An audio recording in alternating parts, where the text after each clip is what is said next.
नमस्कार प्यारे बच्चों, कैसे हैं आप सब लोग। स्वागत है आपका अपनी इंग्लिश की क्लास में। तो बेटा आज हम अपने इंग्लिश की क्लास में हमारी जो पोएम है the blind man and the elephant इसको आज पढ़ेंगे। तो बेटा ये जो हमारी पोएम है ये 6 अंधे व्यक्तियों के बारे में है जो कि एलिफेंट को देखने के लिए जाते हैं। तो क्योंकि हम सभी किसी भी चीज़ को देखते हैं तो हम उसकी जो एक इमेज बनाते हैं अपने माइंड में, वो हम वही बनाते हैं जो हम उसको देखते हैं। बिल्कुल एग्जैक्टली जो हमारे सामने होता है उसी की इमेज हम बनाते हैं।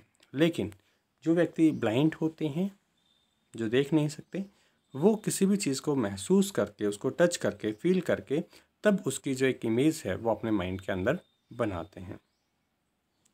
तो इसके लिए आप एक एक्टिविटी करेंगे छोटी सी। आप सभी अपनी आइज़ को क्लोज करेंगे और आपके आसपास जो भी चीज़ें रखी हुई हैं उन्हें टच करके फील करेंगे। तो आप अपनी वीडियो को पॉज करेंगे, उन चीज़ों को टच करके फील करेंगे और उसके बाद दोबारा से अपनी जो वीडियो है उसको स्टार्ट करेंगे। सो आप अपनी वीडियो को पॉज करेंगे और चेक करेंगे।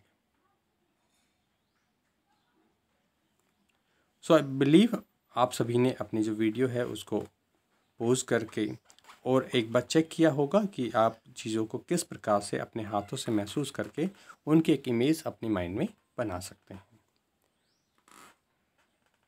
सो आपने देखा कि कितना डिफ़िकल्ट होता है किसी भी चीज़ को हम टच करके और उसकी इमेज अपने माइंड में बनाएं, जबकि हमने तो इन सभी चीज़ों को अभी तक देखा हुआ है। अगर कोई नई चीज़ हमारे सामने आती है जिसे हमने कभी भी नहीं देखा है और अगर हम उसे टच करके फील करके और उसकी एक इमेज अपने माइंड में बनाना चाहें कि वो कैसा दिखता है या फिर वो जो चीज़ है वो कैसी दिखती है, तो ये बड़ा ही डिफ़िकल्ट होगा।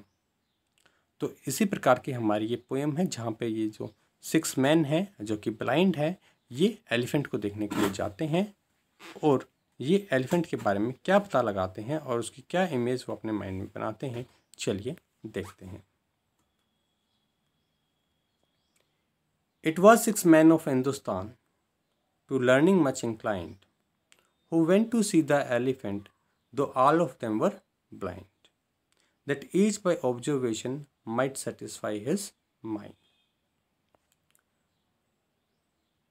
सो इंक्लाइंड का मतलब होता है बेटा वांटिंग टू लर्न समथिंग, कुछ भी चीज़ को जानने की, सीखने की चाह रखना।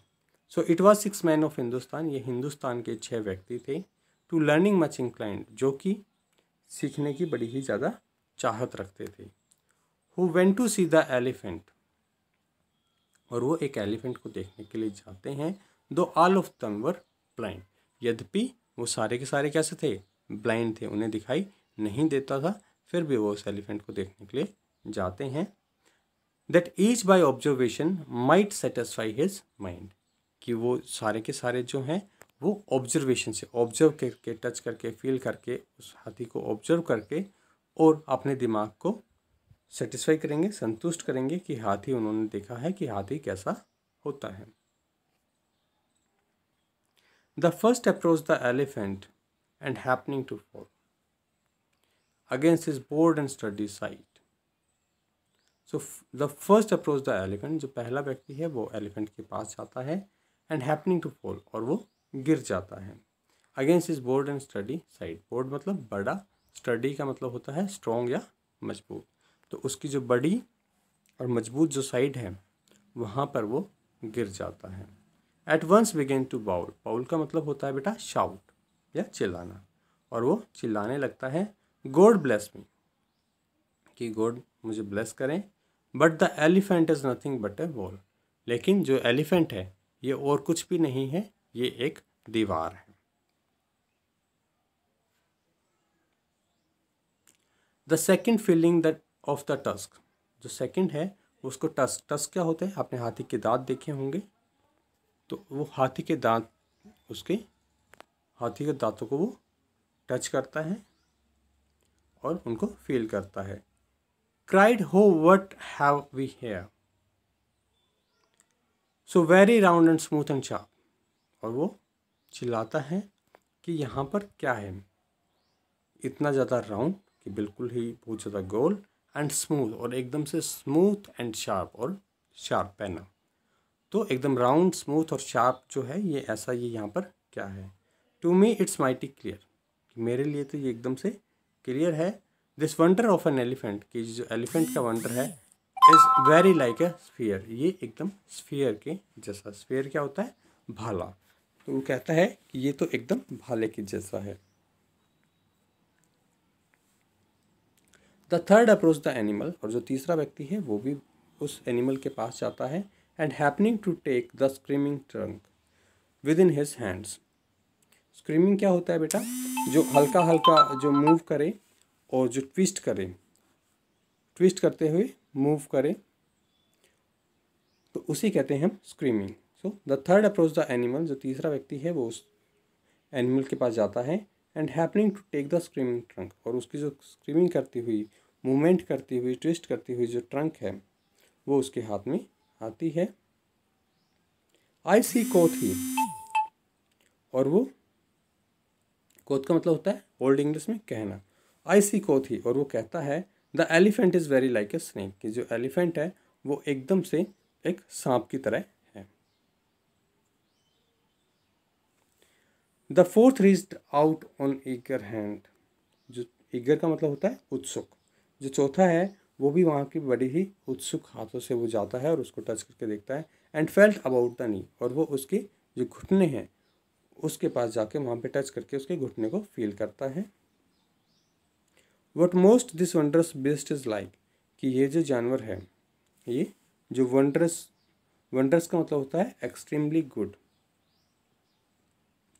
कि ये जो मोस्ट वंडरस जो एनिमल है ये कैसा है, इज माइटी प्लेन कोथी, तो ये तो एकदम से सीधी सी बात है। This is clear enough the elephant is very like a tree, कि ये एकदम से क्लियर है कि ये जो एलिफेंट है ये एकदम एक पेड़ के जैसा है। ये जो एलिफेंट है ये एकदम पेड़ है, एक पेड़ के जैसा है। The fifth to chase to touch the ear, the fifth to chance to touch the ear, जो फिफ्थ है जिसको कि चांस मिलता है उसके कान को टच करने का। Said in the blindest man can tell what this resembles most, वो कहता है कि जो सबसे ज़्यादा अंधा व्यक्ति होगा, जो ब्लाइंडेस्ट मैन होगा, वो भी ये बता सकता है कि ये जो क्रिएचर है ये किससे रिजेंबल करता है। रिजेंबल का मतलब होता है बेटा लुक्स लाइक, किसकी तरह दिखना। तो वो कहता है जब वो उसके ईयर को टच करने का चांस उसको मिलता है तो वो कहता है कि जो सबसे ज़्यादा अंधा व्यक्ति होगा, सबसे अंधा व्यक्ति होगा, वो भी ये बता सकता है कि ये जो एलिफेंट है ये किससे रिजेंबल करता है, कैसा दिखता है। Deny the fact who can, कि इस चीज़ को छोड़ो कि कौन ये बता सकता है। This Marvel of an elephant is very like a fan, कि ये जो वंडरफुल और सरप्राइजिंग, मार्वल का मतलब होता है वंडरफुल एंड सरप्राइजिंग, कि ये जो वंडरफुल और सरप्राइजिंग है एलिफेंट जो है ये एकदम एक फैन के जैसा है, जो पंखा जो होता है हवा करने का, बिल्कुल उसके जैसा ये है। The sixth no sooner had begun, और जो छठा व्यक्ति है वो भी जल्दी से स्टार्ट करता है। About the beast to grope, grope का मतलब होता है to feel something with your hands, किसी को भी टच करके अपने हाथों से किसी भी चीज़ का पता लगाना जिसे आप नहीं देख सकें। तो वो भी वहाँ पे फील टच करके उसको फील करने के लिए बड़ी ही जल्दी जाता है और उसको टच करके देखता है। Then sizzling on the swimming tail, और वो क्या करता है कि उसकी जो टेल है उसके ऊपर उसका हाथ जाता है। That fell with in his scope, तो उसकी जो टेल है वो उसके स्कोप में आई, मतलब उसके हिस्से में आई थी, वो उस टेल को जाकर टच करता है। आई सी कोथी, और वो कहता है the elephant is very like a rope, कि ये जो हाथी है ये तो एकदम से एक रस्सी के जैसा है।